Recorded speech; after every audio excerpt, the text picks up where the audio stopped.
¿Cómo están? Bienvenidos a Última Mirada. En medio de segundas vueltas, en medio de la expectación sobre quiénes van a ser los candidatos presidenciales dentro de poco, bueno, hay toda una vibración que, por cierto, también está complementada con situaciones que, bueno, los chilenos están viendo desgraciadamente con mucha preocupación.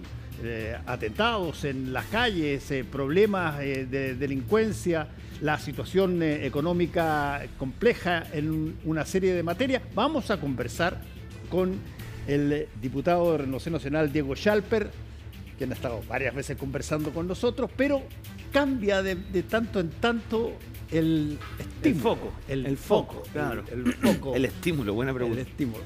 Diego, ¿cómo estás viendo tú y cuál es tu evaluación del resultado de las elecciones hasta ahora y sobre todo lo que podría venir?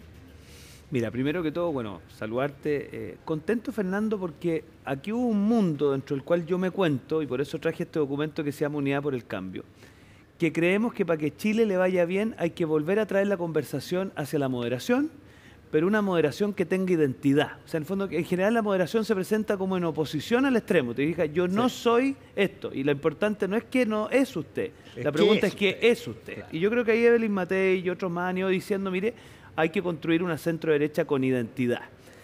¿Qué es clave para construir identidad? Perdona que me meta. Sí, dale. Pero lo primero, hay que hacer un diagnóstico de lo que ocurrió en Chile durante el estallido social. Eso hay que tener un diagnóstico. ¿Qué pasó? ¿Por qué Chile llegó, que parecía tener números macroeconómicos tan adecuados, a pegarse una vuelta tan larga que termina en estas dos convenciones constitucionales y todo lo que pasó? O sea, hay que hacerse un diagnóstico.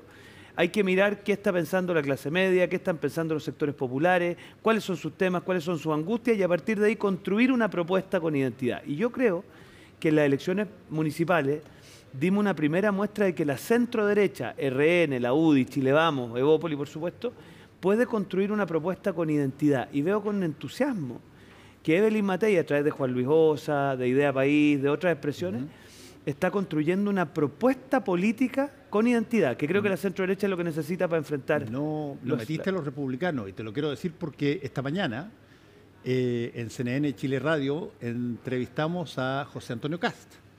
Y José Antonio Kast fue, yo te diría, bastante áspero con Evelyn Matei.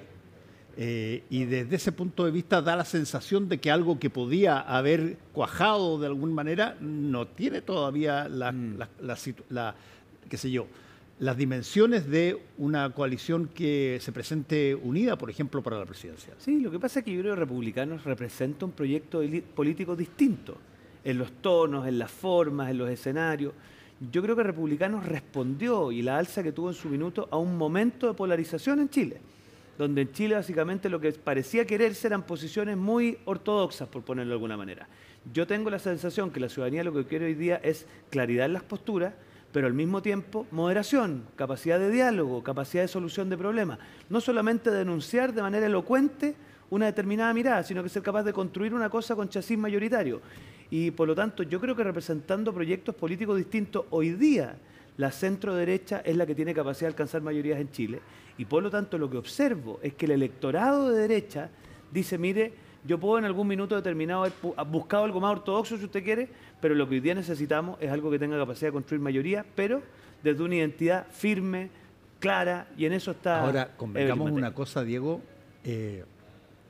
Esto es algo que, como puede ser una anticipación retórica, eventualmente pueden ocurrir, pero la llegada de una persona como Donald Trump para el segundo mandato, que es el último que puede tener, no, para quedar en los libros de historia ya no tiene nada más que estos 4 años, la impronta que ponga en su gobierno inevitablemente puede contagiar y puede murar en otros lados. ¿Qué tanto se está mirando a los liderazgos de derechas en distintas partes del mundo como para decir, para que tú creas que la gente puede decir, oye, a mí me gusta que de repente haya qué sé yo, posibilidad de tener armas? Sí, mira, cuando emergió Milei, cuando emerge también Bukele y también la figura de Trump, hay un sector que predominantemente es de izquierda, pero no es solo de izquierda, que suele tener una mirada muy despectiva de esos fenómenos. Dice, o la gente no entendió lo que votó, o los engañaron. Yo creo que eso es una mala manera de aproximarse. Yo creo que lo que hay detrás, con las diferencias de Argentina, por supuesto, el caso Bukele y Estados Unidos, que son cosas distintas, son clamores de sectores medios vulnerables y bajos porque la élite no se preocupa de sus problemas. ¿Cuáles son sus problemas al final? Poder salir a la calle en paz, tener ciertas certidumbres en la vida y tener capacidad de generar sus propios recursos para ser arquitecto de su propia vida. ¿Qué es lo que haríamos muy mal nosotros? No mirar la importancia y prioridad de esos fenómenos. Yo creo que algo de eso empatiza Republicano, algo de eso empatiza Social Cristiano y aunque parezca algo de eso también empatiza el Partido de la Gente, que logra sintonizar con una clase media vulnerable que ve en ellos una alternativa. Entonces, ¿qué tenemos que hacer nosotros? Mirando esos fenómenos, mirando no esos amarillo síntomas. ni demócrata. Es que Amarillos tiene otra pulsión. La pulsión de Amarillos son los sectores moderados, abandonados por sectores moderados que se entregaron a la izquierda.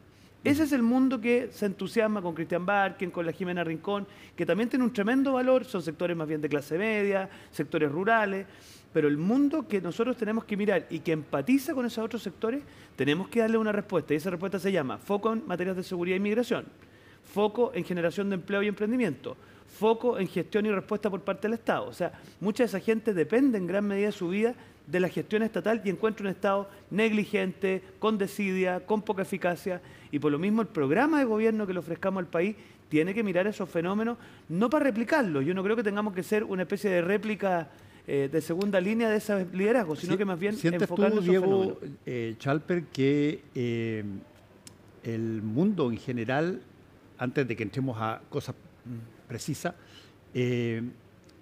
está inclinándose por básicamente posturas de lo que históricamente se conocía como de derecha o centro derecha? Yo creo que sí, con distintos matices. Pero, por ejemplo, lo que ha pasado en Europa, el triunfo del PP y la CDU en el Parlamento Europeo. Lo que va a pasar en Alemania, tú te ves que el canciller alemán va a tener que adelantar las elecciones y es muy probable que el próximo canciller sea Friedrich Merz de la CDU, o sea, un hombre de centro derecha, no de derecha. El incremento que ha tenido el PP con un Pedro Sánchez que efectivamente logra construir una cosa potente. Pero ¿qué te quiero decir con eso? Que en Latinoamérica muchas veces por las carencias que tenemos se opta por posiciones un poquito más extremas, si usted quiere. En Europa, no obstante, se está optando por opciones de centro derecha que tienen la particularidad de, frente a opciones más extremas, ofrecer gobernabilidad.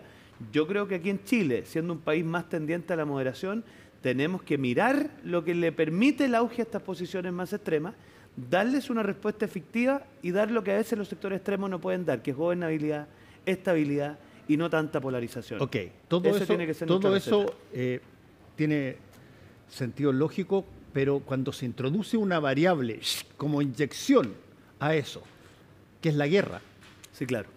Todas las situaciones cambian para otra lógica de saber dónde está mi lado, claro, quién me protege, y tú tienes una situación en Rusia y Ucrania que no son particularmente gobiernos de izquierda, lógico, hoy día, y que sin embargo en cualquier momento, yo lo he dicho hasta la saciedad, porque no me canso de repetirlo, antes, en la Segunda Guerra Mundial, había un solo poder con bombas nucleares y las usó, claro, hoy día hay 12. Claro. Y resulta que se amenazan cada cierto tiempo.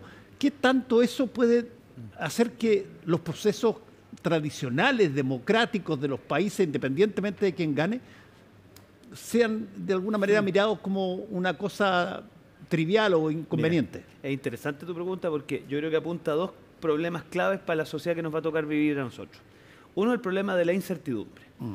Lamentablemente la guerra solo viene a acrecentar la inseguridad e incertidumbre que sienten muchas personas en el mundo de su corto plazo. Fíjate que hay un estudio que demuestra que antes personas como tú y yo pensábamos en el corto plazo o mediano plazo en 6 meses, 12 meses, 2 años. Hoy día están pensando en 3 semanas. Ese es el mediano plazo para alguien. Entonces, una cosa dramática de cómo se aborda esa inseguridad. Entonces, ahí la certidumbre que se tiene que ofrecer, no solo en seguridad pública, sino que en seguridad social especialmente, tiene que ser parte de la ABC de la derecha. Y lo segundo es la crítica a la democracia, por lo que ha llamado, por ejemplo, Inerarity, la democracia inerte.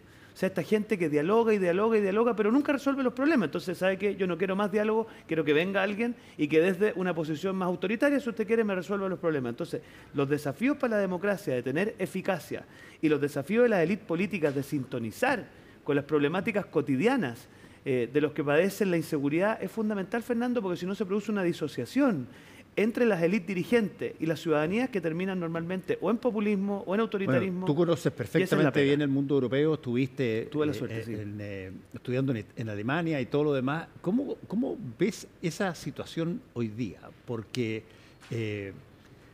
es cierto, Estados Unidos no está metido en la guerra en términos de tropas y cuestiones, pero es el suministrador fundamental y siempre está ahí. Rusia, claro, está viendo esta situación por una cosa que siente que tiene que ver con su territorio. Pero China lo está viendo como diciendo, oye, si es que le va bien a Rusia con Ucrania, ¿por qué me va a ir mal con Taiwán? No, y sumemos la elegía a Venezuela, sumemos la elegía a Irán. Por ejemplo. No sé, geopolíticamente vivimos en un mundo muy difícil. ¿Qué te dicen los alemanes? Porque yo tuve la suerte de estar la semana pasada con la gente de la CDU. La respuesta tiene que ser una moderación con firmeza. Es decir, nosotros ofrecer gobernabilidad, moderación, perduración, reforma a los sistemas políticos, reforma a las instituciones, pero al mismo tiempo firmeza. O sea, es decir, nosotros no aceptamos posiciones autoritarias y por lo tanto marcamos un chasis muy distinto. Y eso, fíjate, que con todas las dificultades que representa en el caso de Alemania la alternativa für Deutschland, que son las posiciones más duras, le ha permitido hoy día a la CDU tener un 37% en las encuestas, que para un partido en Alemania es extremadamente alto. Entonces, ¿cuál creo yo que es la llave para el futuro? Moderación, pero con firmeza. O sea, nosotros ser capaces de decir, mire, nosotros ofrecemos una cosa que no es extremista, porque lo extremista genera polarización y eso genera inestabilidad, pero al mismo tiempo tenemos claridad que no estamos dispuestos a sumarnos a climas autocráticos. ¿Quién ofrece eso en Chile?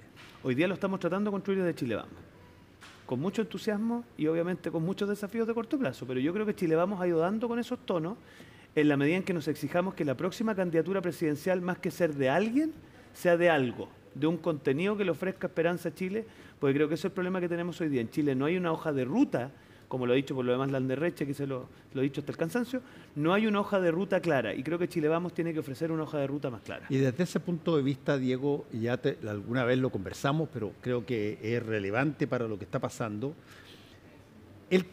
no sé si es que se terminaron de hacer en términos racionales, las meas culpas por las situaciones de las dos votaciones negativas en torno a una posibilidad de nueva constitución. Y en el caso de la derecha, con un partido, un consejo dominado básicamente por la derecha, también se probó de que una cosa es que tú puedas decir que puedes poner, qué sé yo, sheriff por todos lados.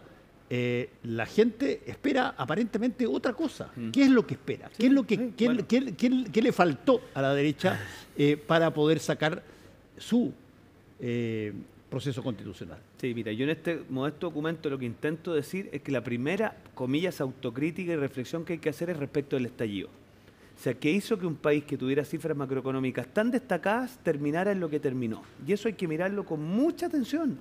Yo creo que el drama que hay ahí detrás es básicamente sectores medios vulnerables que ven con terror volver atrás a sus situaciones de precariedad, y esa es una respuesta compleja que hay que dar, que tiene que ver con generación de oportunidades, generación de seguridades desde el Estado, y para eso hay que sacarse esta ortodoxia del estadofobia que tienen algunos en mi sector, y también tenemos que ser capaces de ofrecer un chasis mucho más profundo que lo que hemos hecho. Y yo creo, si en el primer proceso constitucional se intentó refundar el país, porque eso fue lo que intentaron hacer y la gente dijo, no, perdóneme, los últimos 30 años... La época de los gustitos. Claro, o sea, los últimos 30 años quizás no han sido todo lo que habría yo querido, pero no los quiero perder.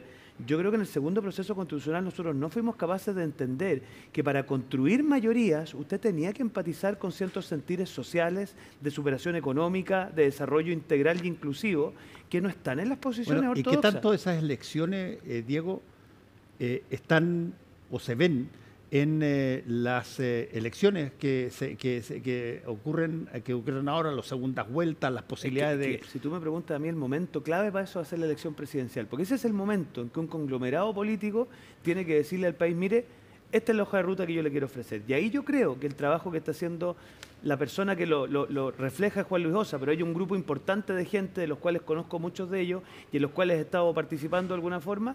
Yo creo que le va a proponer al país, Fernando, algo mucho más complejo que un recetario político. A través de Evelyn. A través de la Evelyn, pero al final ella ha sido muy generosa a través de una plataforma que le dé identidad a Chile Vamos. Pero aquí lo que no vamos a hacer es un recetario de políticas públicas. Aquí lo que hay que ofrecerle al país es una hoja de ruta, decisiones que van a ser complejas en muchos temas, pero que le tienen que devolver la esperanza a Chile. Conversando con José Antonio Cáceres en la mañana, yo le pregunté sobre qué pasa con la candidatura.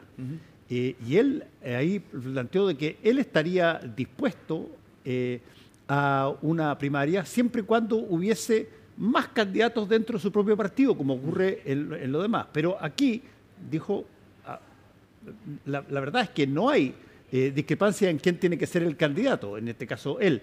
Y por lo tanto no iría a participar de una primaria.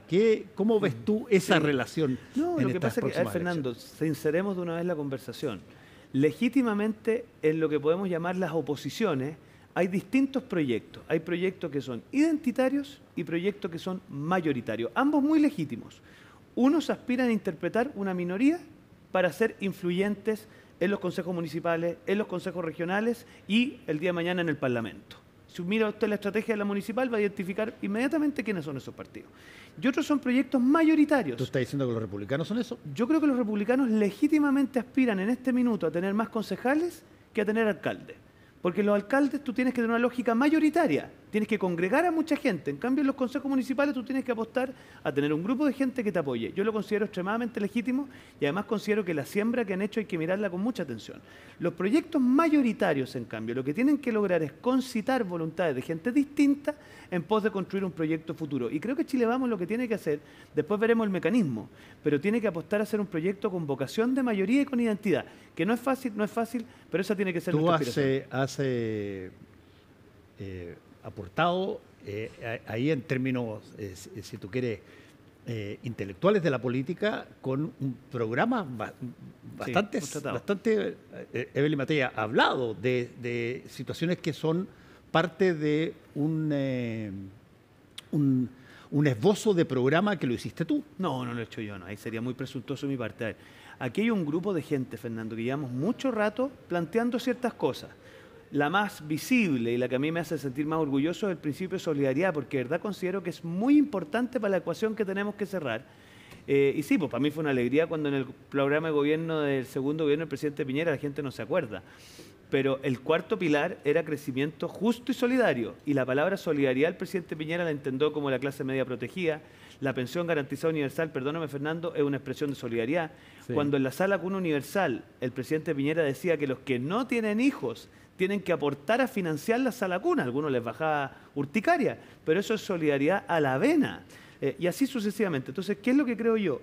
Que para mí la solidaridad es muy importante porque permite articular la libertad, es decir, buscar el legítimo desarrollo individual, con la comunidad a través de una lógica en donde yo soy parte de un todo del cual también tengo alguna responsabilidad. Entonces, yo creo que un planteamiento de esa naturaleza nos va a permitir enlazar bien con el centro y lograr mayoría. Tú eres de esas personas que son medias raras en tu sector, porque no le tienes miedo, más aún, no le tienes recelo, incluso lo impulsa a un Estado social de derecho. Pero es que me parece que es esencial, Fernando. Claro, pero tú tratas de decirlo, hay gente que incluso viene para acá y siente que eso es la antesala de, qué sé yo, el estalinismo. Sí, pero yo cada vez he ido entrando en diálogo con esos mundos y he tratado de demostrarles que el Estado social es una construcción que surge del milagro alemán como una respuesta a una libertad que no podía ser patrimonio de un pequeño grupo reducido entre la sociedad, porque eso no es sostenible. Entonces, crear condiciones sociales, o el lenguaje más franco, derechos sociales, es parte de la ecuación de aquellos que creemos en la libertad. Entonces, yo creo que eso ha ido tomando cuerpo en el tiempo y yo espero que aquellas legítimas dudas que un planteamiento así puede generar, porque yo sé que cuando planteé el Estado Social de Derecho como una de las bases constitucionales, recibí unos WhatsApp que los tengo enmarcados en mi oficina. Créeme que yo creo que eso se ha ido disuadiendo y han ido entendiendo que lo que yo aspiro no es una especie de... ¿Y qué tanto sientes tú que la candidata Evelyn Matei representa también eso? Chuta, yo nunca voy a poder asumir una vocería de ella, pero ella es una mujer que conoce muy de cerca la escuela de la economía social de mercado. ¿Por qué no podría asumir una vocería de ella? No, o sea, en el sentido que no me voy a pretender arrogar lo que ella piensa. Lo he conversado muchas veces con ella y tengo clarísimo que lo que ella cree es que la libertad supone darle garantías y seguridades para que todos la puedan ejercer. Te lo pongo en términos muy simples. ¿Cómo le decimos a una persona que es libre de escoger su vida si no tiene tranquilidad de salud, no tiene certeza en materia previsional, no tiene certeza, ¿para qué decirlo?, en temas de seguridad pública? Entonces, yo creo que ella entiende perfectamente esto y por eso los primeros esbozos del programa, el vivir seguros como una lógica de la seguridad, no solamente de la seguridad pública, sino que la seguridad integral, a mí me interpreta totalmente. Te entiendo esa parte muy bien y te quiero preguntar una cosa que es compleja. ¿Qué tanto? Como si el otro no hubiese sido complejo. No, una cosa que es compleja porque es nueva, si tú quieres, para la lógica de elecciones. ¿Qué tanto? No te voy a decir que son provocados intencionalmente, pero sin duda benefician a determinados intereses. ¿Qué tanto el tema de la seguridad, de la inseguridad pública puede ser de alguna manera en un momento dado el que se lleva todo y todo los estados social de derecho y todas las ideas que tienen que ver con las conversaciones y las eventuales miradas conjuntas se van al tacho mientras este tema no se resuelve? A ver, lo primero es que es entendible. La primera seguridad que uno quiere tener es poder salir de su casa y no ser víctima de un asalto. Sí. Ahora, el tema está en que, te lo voy a decir de dos maneras. El resolver el tema de la seguridad pública es indisociable de hacerse cargo de los temas sociales. Porque yo no digo que todo aquel que carece de situaciones sociales mínimas se transforme inmediatamente en alguien que cometa delito. Pero evidentemente entornos inseguros en general, familias, digamos, destruidas en el combate de la violencia intrafamiliar, en fin, todo eso obviamente tiene que ser parte de la ecuación para enfrentar el tema de la seguridad pública. Y lo otro, y muy importante, Fernando, nosotros tenemos que entender que la seguridad, las seguridades, por decirlo de mejor manera, son mucho más que el tema de la seguridad pública. Es decir, yo tengo que ser capaz de decirle el día de mañana a una persona que quiere escoger cualquier cosa en su vida que como Estado le vamos a dar ciertas certezas mínimas para que él desde ahí pueda construir. Si no, la verdad, la libertad se transforma en una especie de declaración de principios nominal que la pueden ejercer un grupo muy pequeño de personas y el resto, la verdad, que nos dice, oye, ¿sabe qué? Usted podrá decir que es libre, pero yo no soy libre ni de salir a la calle, ni de escoger mi plan de salud, ni de escoger el colegio que quiero para mis hijos. Entonces, en verdad, déjese de hablarme a mí de libertad, hágase cargo de las condiciones de ejercerla. Y si la derecha no se hace cargo de eso, Fernando, nunca vamos a ser mayoría sosteniblemente en Chile. Diego Schalper, evalúame una potencial segunda administración de Donald Trump. Uy, qué difícil. Yo sé. Qué difícil. Yo creo que es súper impredecible lo que va a ocurrir. A ver, yo creo que evidentemente él tiene que responder a sus públicos de apoyo y ha enviado ya algunas señales en esa dirección.